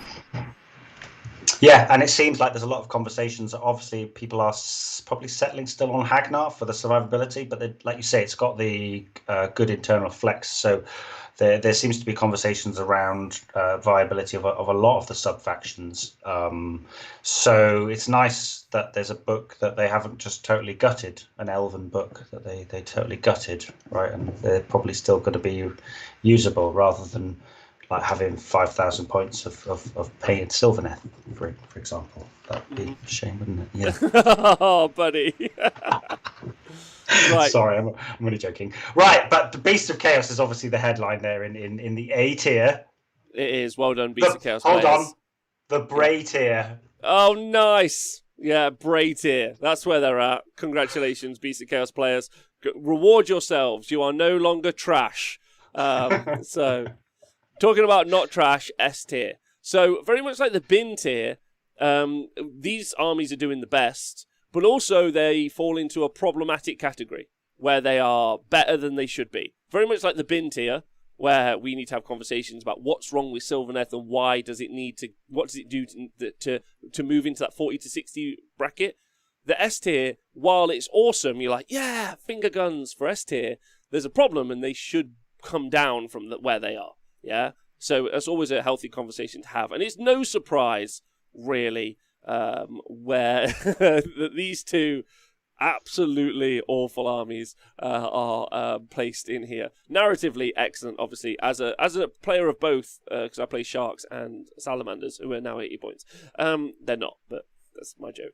Seraphon have the biggest win rate in the game, 62%, also the highest representation, and there's something really important to talk about there. And then Idoneth Deepkin are 60% win rate as well. Owen, which one do you want to unpack first? You got any thoughts? I'd like to just really quickly address a couple of questions in the chat. There's a couple of people saying, yeah, where were the flesh eater? A couple of people maybe joined a bit late. So where were the flesh eater courts and where were the Skaven? Unfortunately, they were in the E tier or the bin tier as well. Cabbage has sorted it for us. We've got the bin tier and the sin tier. Nice. So yeah, bin tier, flesh eater courts were down there with a 29% win rate. Skaven 32, Gits 19, Sylvaneth 24. So yeah, just a bit of context there. They unfortunately they can't survive in a world of fire-breathing, laser-eyed dinosaurs and really super quick, quick fish and sharks flying around the board, chopping things up. They just can't operate in that meta. Where should we start? Should we keep the lizards, our lizard overlords? Should we keep them till last? Yeah, let's keep them till last. Yeah, even though they're in first. Yeah. So Idoneth Deepkin obviously had a uptick. Idoneth Deepkin were already, although there was no data mainly during 2020, as in there was data, but we didn't really collect loads of it. Idoneth Deepkin since book release have always been in this upper bracket. Sometimes they've been 55 to 60%, but most of the time they've been closer to 60, and they've never dropped since book release. They have outrageous mechanics, which I've talked about in this show to no end, which you guys don't need me to talk about at all. So, and they only got stronger since the Morathi book. They got more options, which is important. Now they could play with sharks, and you could stop piling in. You could do sharks with shooting. You could do turtles, who are brilliant pieces, which are unique in that army as well. Their army starts and a better save if you include a turtle. The Eidolons are more viable. Thralls are more viable because Eidolons are more viable, and they bring them along as well. More sub-factions are viable because the Eidolons are viable. The whole army is brilliant. And of course, it's on a clock. It's like, I'm a great army, and in turn 3, I'm an army that doesn't play the game that you're playing. I will just do whatever I want for the game, for turn 3. And that's as well as ignoring other mechanics like you can't shoot certain units, which is also pretty strong. So they've got great allegiance abilities, great war scrolls, great new updated war scrolls, several ways to play now, and they break mechanics through the whole game in shooting and through the whole game in turn 3. Through all of turn 3 for combat, which is, I mean, you can't really ask for much else, can you? No, I mean, the more and more I've played this game, and it's a bit of a cliche, but like the most important stat on any war scroll is movement, and when the majority of it for what's taken is 12, 14, 16-inch flying movement with the ability to like run and charge, and they've brought survivability into the Eidolons and survivability with the +1 save from the Leviatons. Like everything got a lift, and it was already good. There's a couple of things in the chat just which I'd like to put a pin in, because there's a few people just saying, I know we're going to jump to Seraphon, but we'll go back. But someone's saying, as a Seraphon player, you can just get rid of fangs and fix us. That's the only thing that's really impressive. Basically, just to counterpoint that, Dracothian's Tail have won 1, 2, 3, 4. 4 wins so Seraphon have won 6 tournaments. 4 of them are Dracothian's Tail, 1 of them is Fangs, and 1 of them is Kotal's Claw. So only one is Fangs. Only one is Fangs. Yeah, Fangs have come second once, and then but it's mainly Dracothian's Tail. Actually, Fangs is the least popular in all the top 3s. Dracothian's Tail and Kotal's Claw actually have So as Planchette says, 6 wins out of 11 tournaments. But sorry. We'll go. Let's go back to Deepkin. Yeah, it's that movement. It's the shutdown of they've gone. There wasn't too much shooting around when they were when they first came out, and then as more and more shooting has become more prevalent, then that ability that you can only target the closest unit has come better and better. Cloud of Midnight. So, you're only allowed to shoot at him, and now you can't shoot that phase. You can literally shut down one army's whole strat for a turn. Mm-hmm. And then, it's those things like the survivability that have come in. The Ishlain on a 2-up save, turn 1. They can 2-up unrendable save, turn 1. Yeah. Which is so great against an alpha counter for a combat army. Which I think is good. Even different playstyles. Obviously, as a long-time Shark player, super excited to see people finally running 10 Sharks. But there's also that, which is a viable option as well. Double Turtles, still super scary. The army basically getting +1 save, which is a really, really, really strong rule. If you would like to talk about rules that I would want for an army, I'd want some way to give +1 save, because it really fucks with the maths of a lot of units.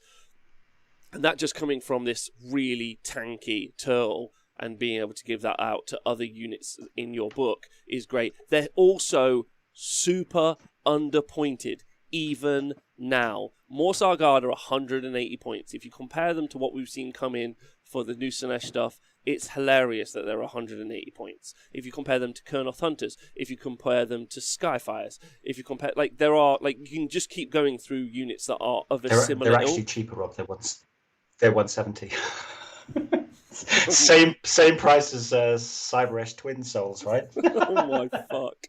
So so they also have all these overlapping abilities, and they're also very, very cheap, and they have been for a long time. The reason that Ishlain are there as well is, and they've got a stackable command ability, which is also dumb. I've talked about this time and time again, but they're a very, very, very, and they're also a very easy army to play. You can pretty much face roll 3-2. Try a little harder, it's 4-1, and then you've got to push yourself a bit to go 5-0. And that's not meant to be disrespectful to Deepkin players, it's just the way the game works. And ultimately, that they're a broken element of Age of Sigmar. Whenever we see something new released, you'll see a Deepkin player pop up and go, "What about eels?" And you're like, that isn't really a good answer. When I did the review of the Sinesh stuff the other day, people were like, well, that'll die to skinks, and that's an unfair kind of comparison. Because most things die to skinks, because they're broke. It's really simple. They shouldn't be where they are in the game right now, so they're broken. So it doesn't really work that way. And same is true for eels ultimately. But it's nice for the Deepkin at least that their playstyle has changed in some ways, and that while that might be a stronger playstyle, you'll at least see different stuff on the board, which is cool, at least for us narrative players, which of course I am one. Right, okay. What do you think about Seraphon, Owen? Because you're mild about it, right? Yeah, I'm pretty chilled. I haven't sort of considered quitting the game after playing. Andrew, I don't want to deal in hyperbole because we are good at that, and I'm going to try and be balanced. But I have been on the end of many a Seraphon spanking. So Darren Lee saying, "Croak is fine. You all need to get good. Just get good." Smiley lizard face. don't appreciate that at all. I know you're probably joking, but I think Seraphon have too many options. Okay, let me just try and do it. Because somebody such as Stephen AOS in the chat, I'm sure that he could come up with a beautifully succinct way of describing the Seraphon strengths. But effectively, you've got huge buff engines, loads of synergy, everything's a bit too cheap. There are lots of low-risk plays, lots of things that you just point at a unit and it happens. All the resources you need to power the army and make it as oppressive as it is are easy to get in terms of, CP generation, summoning point generation, a free teleport anywhere on the board without hero. Sylvaneth, I don't want to keep going back to it. I know that Math Mallow will. No, but it's a good point, right? Like, it's a good comparison. Something that's in the bin tier, something that's in the bin tier, and something that's in the sin tier. What's the difference between the two? Like, why are we seeing? Because someone asked me on Twitter, they were like, "Rob, when you read a War Scroll, or when you're talking about this, like, how do you quantify it?" And it's like, well, because there are missing elements, like you're about to talk about. Sylvaneth, when they do their teleport, is specific, right? It costs a CP. Mm. Yeah, exactly. It costs a CP, and you need to be within proximity of a hero. Whereas, and the Sylvaneth one is good because you can teleport out of combat. And it doesn't count like a retreat. For example, destruction players, you can't teleport out of combat because that wouldn't be thematically correct. So, and you have to cast to do it anyway. Whereas Seraphon, it's literally just like, okay, I'm going to do that. And then when you factor in how strong all of the sub factions are, and how there doesn't seem to really be any fat.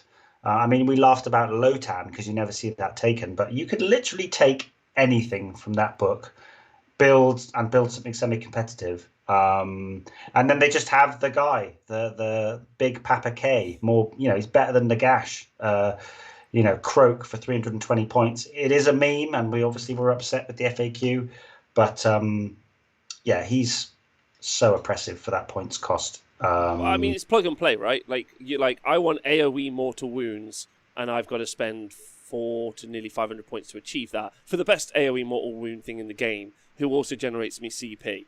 It's a pretty good bunker. And what's hilarious is ignoring that you need the Saurus Guard and the Astroloth Banner Bearer, which is like the autos and the Balewind. You basically could just pick up that combo and you just put it into any army. Like, the sub faction doesn't matter that is in. None of it is applicable. It's just that's the piece you put into the army. So that's key as well. We've also seen some. Ultimately, I think that this army is just a points problem. You could talk about the rules. I don't even think it's that, Rob. I think everything's got the skink keyword. Like, Bastillodons have got the skink keyword, so you can give them 6s to hit, and they can run and shoot and charge, and you can give them +1 to hit, and da da da da da. It's just like somebody. Yeah, but if they cost 340 points, then you be like, and then the hero costs 120. You really start to drop how much is in the book. Ultimately, you're right that also having all those overlapping abilities that you can stack onto them as well is also rough, but it just came in underpointed, very much and if anyone is on the fence about this conversation, then I'll just point you to the weekend. We have such a disparate, disconnected, competitive game at the moment. And that's not, in no way is there any hyperbole in this or any criticism at all. Just the game designers don't understand the game between themselves. You have the Sinesh book with its point values, which seem out of the world, and also that Slangor War Scroll. They don't understand each other. And then you've got the Daughters of Cain book, which understand itself and is pointed very aggressively. And the points difference between those two is mental. It's not maybe it's a time issue, or maybe they're trying to react to the future meta, or whatever it is. It's just quite clear there's these two books at launch where they're playing different games. And so Seraphon is one of those books that is just playing a different game to other books. It just is. And that is one of those, and that's why it's doing so well. All those other things are super fair as well, Owen, but I think the points are, it's such a cheap book.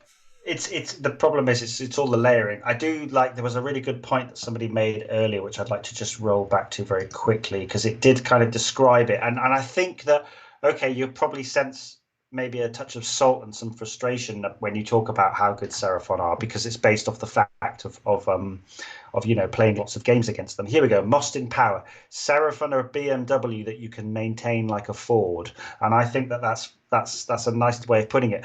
Effectively, you can make a lot of mistakes with Seraphon, and you can be a pretty bang average at Warhammer, and you can still do really well with it. And I think that breaks people's enjoyment of the game, that you're hustling super hard and screening out and trying to constantly combat the teleport and the ability for them to just drop down a very aggressive shooting unit.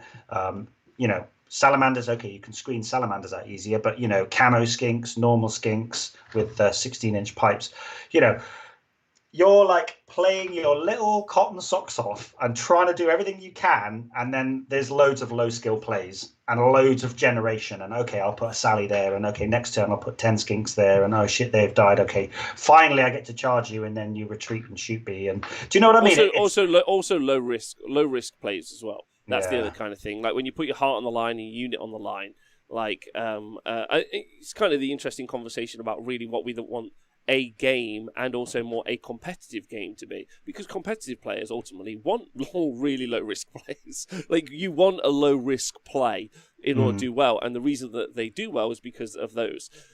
As a game, I think it's more fun. We talk about, and the conversation is bandied around all the time about competitive and fun. Competitive is fun. Get off your fucking high horse, you twat. Like, it's a fun thing, ultimately. But, yeah, you can make it more fun. I think you can make it more engaging. I think that there are ways for it to be more engaging, and ultimately, we all love the game, which is why we play it so much, we talk about it so much, and one of the things that I think is fun is to make it more engaging for people, and I think more engaging would be more risk, ultimately. And you would end up with more armies in the fat middle as well. Ultimately, Seraphon it doesn't look like an aggressive win rate compared to some other armies we've had in the past, though, Owen, right? 62% win rate versus 75% for Daughters of Cain, nearly 80% for Sinesh at one point at book release. Have you got any thoughts on that? I just think that Pete Pratt always comes up with really interesting points, and he's just nailed something that I was going to put a pin in with the stats, is that Pete says, I don't think people have even necessarily been playing the best lists, most efficient version of the Seraphon list. It's that forgiving that they've been able to cope. And that is exactly the truth. There's lots of players playing, like good players picking it up and going like, okay, no Croak, and I'll take Pterodons, and I'm not going to bother. I'm going to play Kotal's Claw, and still going 5-1 or 3-0. And then you've got players, you've had 50 players play 168 games. Just another fun one, Rob. I don't know if I told you this, but Seraphon have more top 10s than Destruction and Death combined, which that shouldn't be right. I think the point that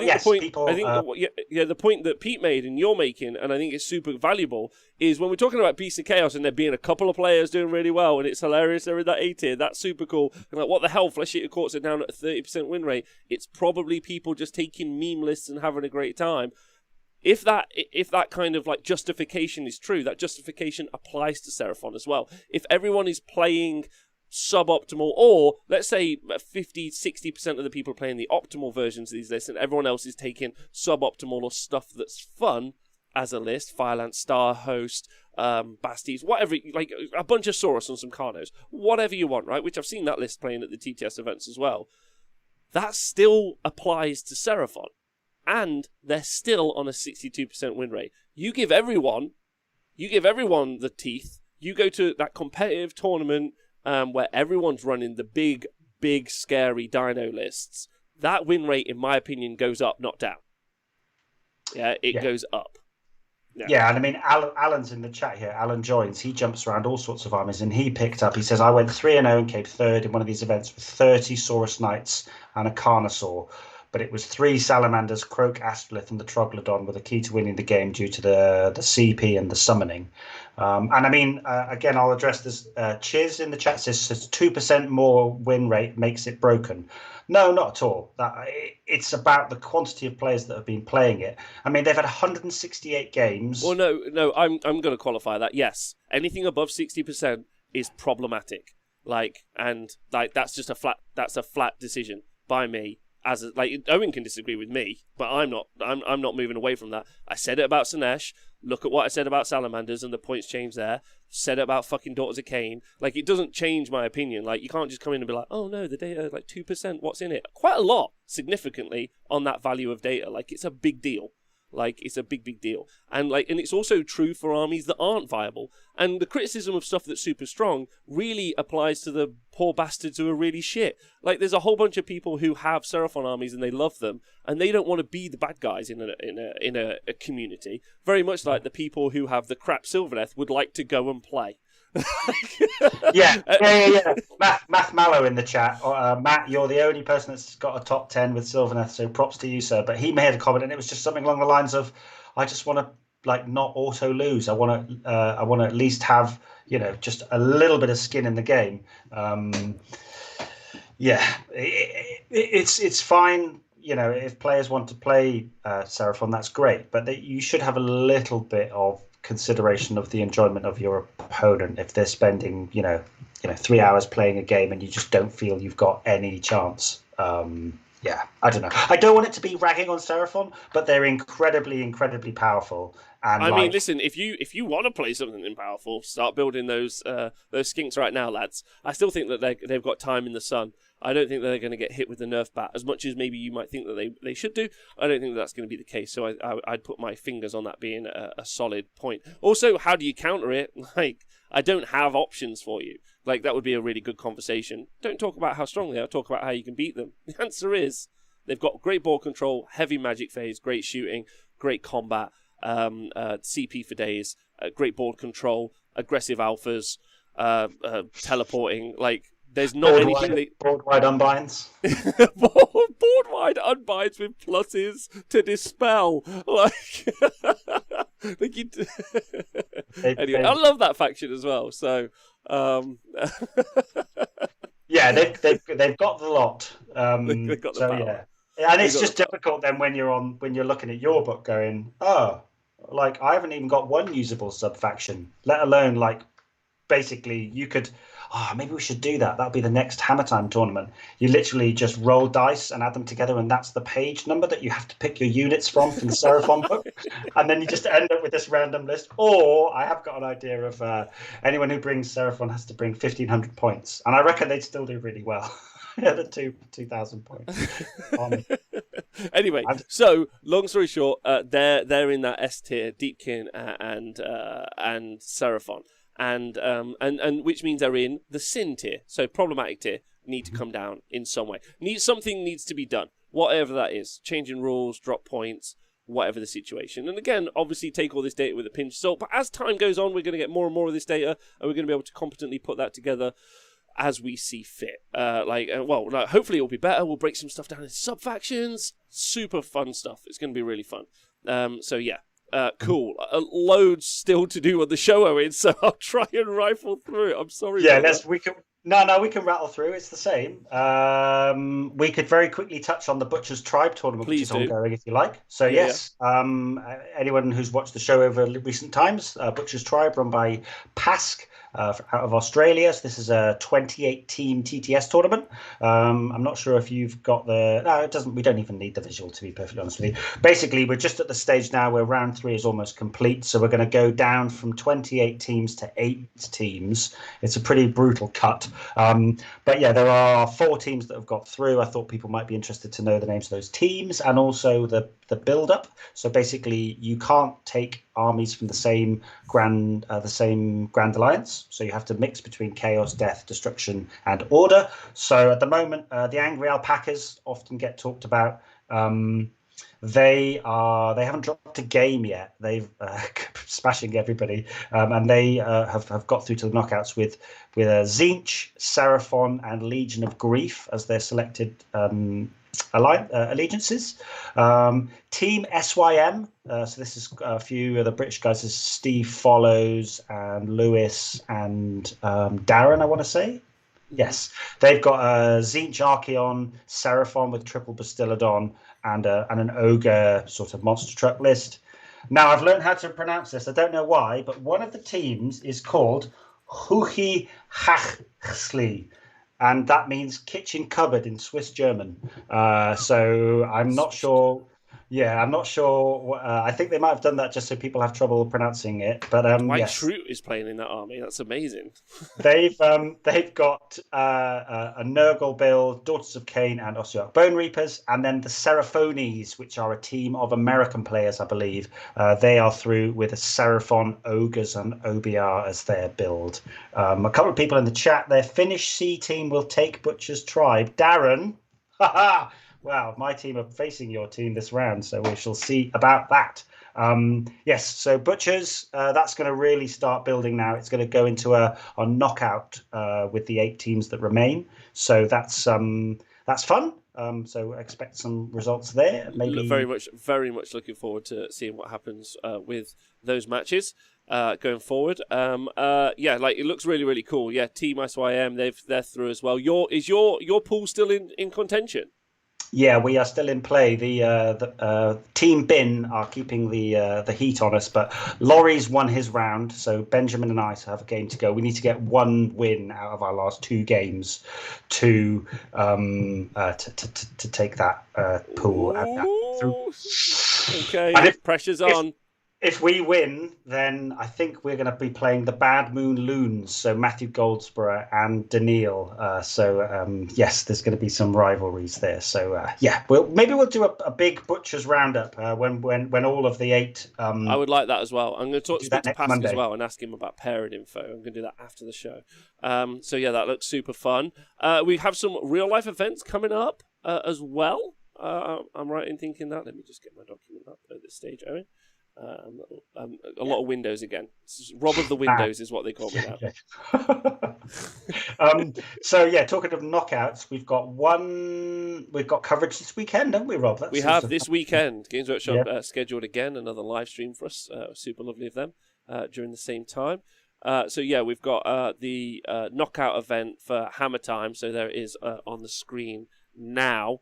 So you have these 8 players playing in this knockout tournament, Scorched Earth round 1, Border War round 2, and then Force in the Hand all the way into the grand final. So we are going to do the coverage of that this weekend. It's going to be super fun. So Saturday, do join us for the whole day. We'll be talking about it. Obviously, big pick in there, the hero of the moment, Orkman. He's got the double Seraphon run to take the event out. Got a Seraphon mirror as well. Yeah, like it's going to be super fun, right? Like I'm looking forward to that day. Yeah. I've also found out this week that I think Matthew Goldsborough versus Leonardo Audum Lopez, oh my God, I misspelled the nickname. Sorry, Audum, I'll sort that out. I believe that they're playing each other in Butchers this week, and then they're playing each other at the weekend as well. So they're having like a little mini double header across 2 different tournaments.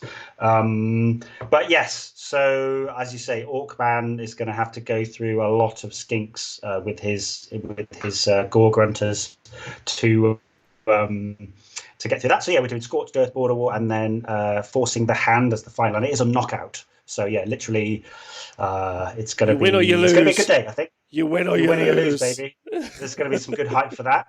And then I'm going to see Hawkeye. Is they only going to do a real Hammer Time in the future? Potentially, yes. More news on that in the future. And then a tournament that hasn't... the sign-ups are closed, but we must mention it. I think this is Casper's Battle of Copenhagen TTS tournament. That's on the 6th and 7th of March. We've got a 50-player 2-day. So let's see if our tiers are correct. It'd be interesting. That'll be some good data from that tournament, I'm sure. That's super fun. And then and that's it. So like that's a lot of events. Well, not a lot of events, but it's like some fun stuff coming up, right? We've still got matches happening. Preview this weekend. Like Age of Sigmar in a really solid place at the minute. Lots of fun. Yeah, and there are some more tournaments. I haven't put them in the sort of the show notes for today, but there are some more international team tournaments coming up. I believe that some of the Aussies are running one. There's a big German group that are running one, and then there's going to be another Hammer Time soon as well. So we are sat behind our computers, but we're having a great time playing Warhammer. So it's all right, isn't it? Could It's be really worse. great. Yeah, looking forward to those international team tournaments and hopefully getting a bunch of data as well, because I think that's some of the most interesting stuff to talk about. Thanks to Scrivo again for knocking that data together, and also Owen as well. Again, if you are running a TTS event, or you ran one, or you ran an event recently and you want to plug that data into our overall data for us, that would be super sweet. Do reach out to us and we'll get back to you. Yeah, you're all great. We'll include links in the... Go on, Owen. Well, I was going to say, somebody said in the chat there, how can I get involved with these? For the time being, if you just jump, I'll give you a link to the Hammer Time Discord. And then what I'm going to do is I'm going to do an events channel in there today where I'm going to link all of these. So if people want to jump in, I can direct you to other Discords, play some games of TTS, watch some games. So, yeah, and I'm sure that you're going to do some links as well. But we've had quite a long ramble, 2 hours, Rob. Who'd have thought it, eh? Who'd have thought two people who love Warhammer loads would be able to talk for only 2 hours about it? But don't worry, if you're like, I wish I could hear more tonight. Me, Dan, Nathan, and James will be talking about the Daughters of Cain book, so you can join us for that. So that's another couple of hours of goodness for you guys. I can't thank everyone enough. Owen, you, Twitch chat, everyone, for putting this stuff together. Super fun. Loved it. Can't wait for next week. You guys are great. Don't forget to join us on Saturday. Very much looking forward to that. A day of TTS coverage, a day of Warhammer, and it's going to be really, really fun. So looking forward to it. Owen, any shout outs before we head out? Just shout out everyone watching. Thanks for being here. Giving me something to do on a Monday. Yeah, much love to you all. Be excellent and treat yourselves. Yeah, that's it really. All right, everyone. Listen, thanks to everyone on Patreon. Thanks for listening to the podcast. Hope you stay healthy, stay well. And thank you to everyone who joins us live. You're all great. Do join us again tomorrow, or tonight and tomorrow and every day. Just always come back. I never want you to go. Just join me again. Talk to you soon. Have a great day. Bye.